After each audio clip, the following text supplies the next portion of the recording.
O livro de Mateus, Jesus nos fala de alguma coisa que é interessante de ser meditada. Por quê?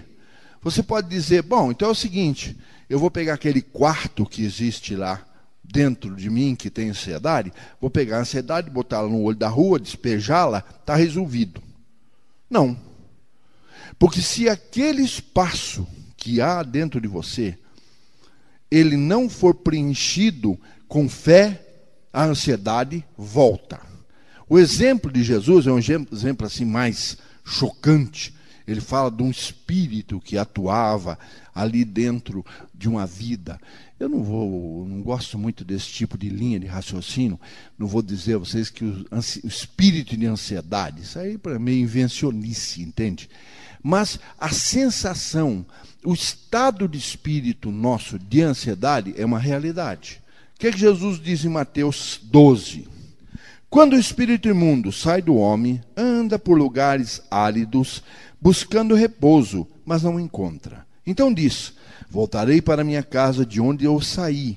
E voltando, acha desocupada, varrida e adornada. Então vai, leva consigo outros 7 espíritos piores do que ele, e entrando, habitam ali. E são os últimos atos desse homem, piores do que os primeiros. Assim acontecerá também a esta geração.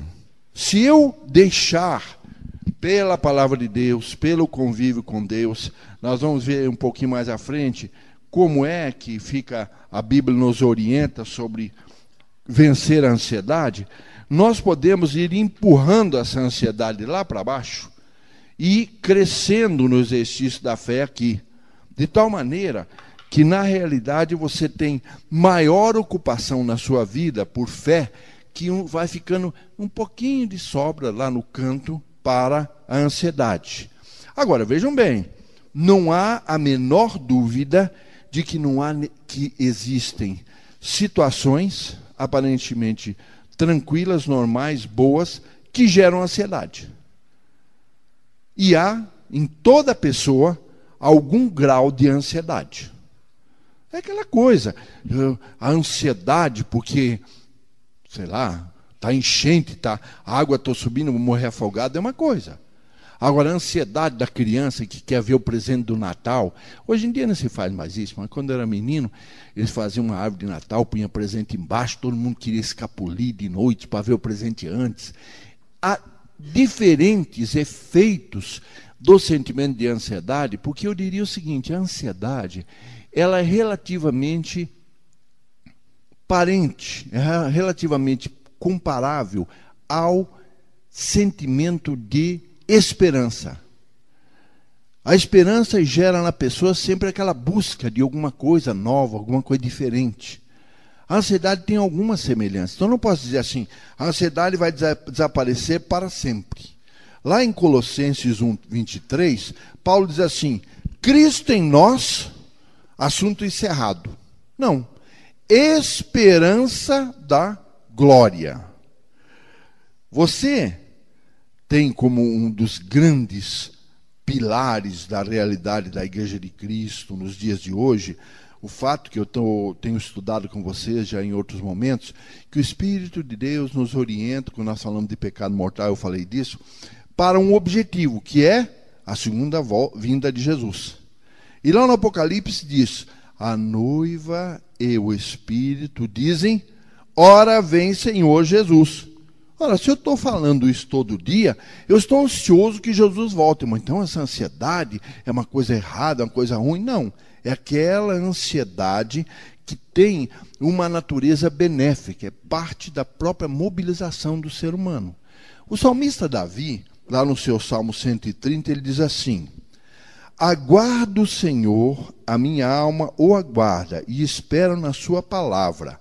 A minha alma anseia pelo Senhor, mais do que os guardas pela manhã, mais do que os guardas pela manhã. Espera, ó Israel, no Senhor, pois no Senhor há constante amor e nele há plena redenção. Veja,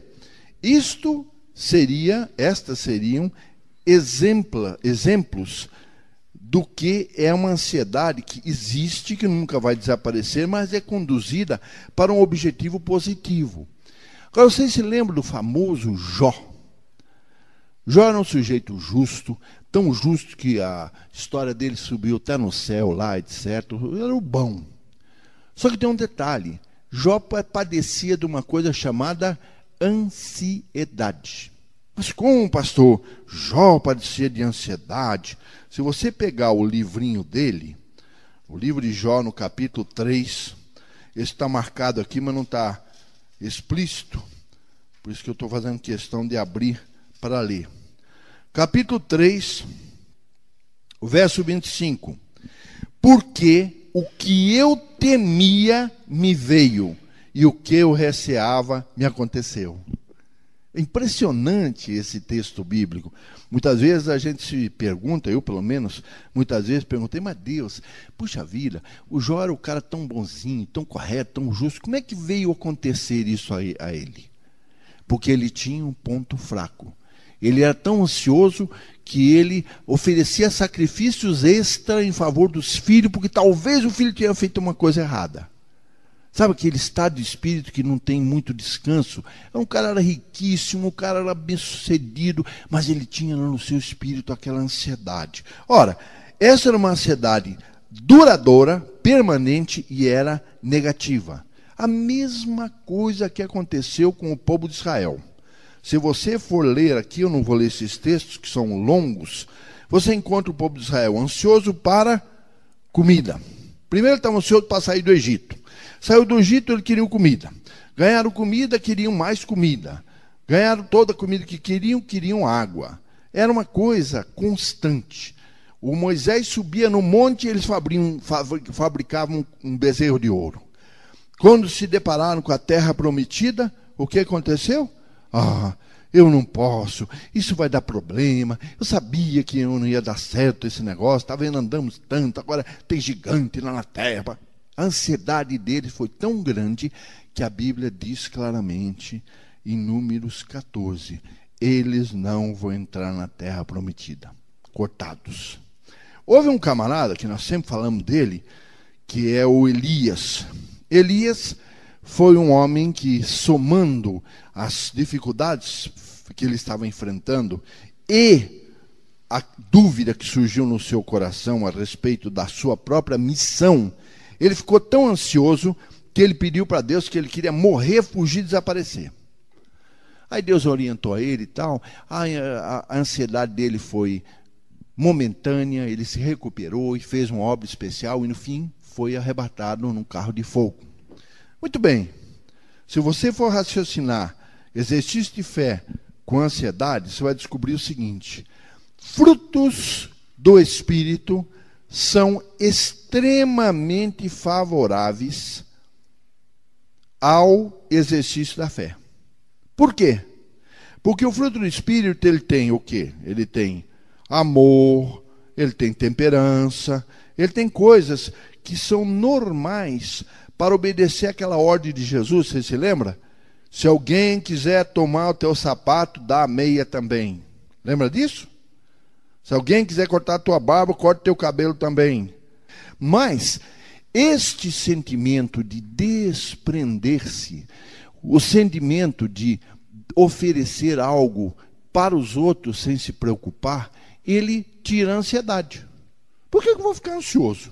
O cara veio aqui, não sei o quê, quis levar, deixa levar.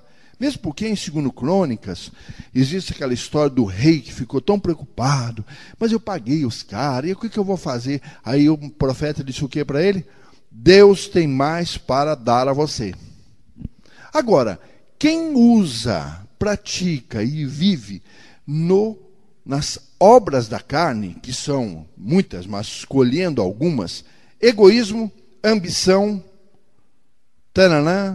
essas coisas aí, nunca vão deixar o camarada tranquilo. Mesmo que ele tenha muito, ele vai dizer, mas alguém tem mais do que eu.